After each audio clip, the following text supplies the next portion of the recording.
دین کے نندو شہر کے رہائشی مزدور محمد ہاشم ملا نے اپنے 2 معصوم بچوں انیلا اور علی احمد ملا کے علاج کے لیے ایوان صحافت بدین کے سامنے احتجاجی مظاہرہ کیا۔ محمد ہاشم ملا نے بتایا کہ اس کے دونوں بچے تھیلیسیمیا جیسے موذی مرض میں مبتلا ہیں، مگر غربت کے باعث وہ ان کا علاج کرانے سے قاصر ہے۔ اس کا مزید کہنا تھا کہ وہ پکوڑے بیچ کر گزر بسر کرتا ہے، لیکن بچوں کی بیماری نے اسے ذہنی مریض بنا دیا ہے۔ غریب ہیں سب فاقی ملا انتہائی غریب ہیں، مجھے پاپا تھیلیسیمیا میجر میں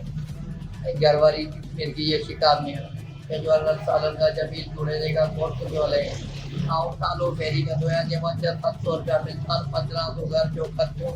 700 روپے مانگ پیچی جی کریا یعنی بچہ جو علاج کرایا آؤ اسوار کی اپیل تو کریا دیکھی فی سبیلات کی لگے مجھے انتہائی مدد کئی بنے دیواؤں پر یہ بچہ کے من سنبھالے سکا۔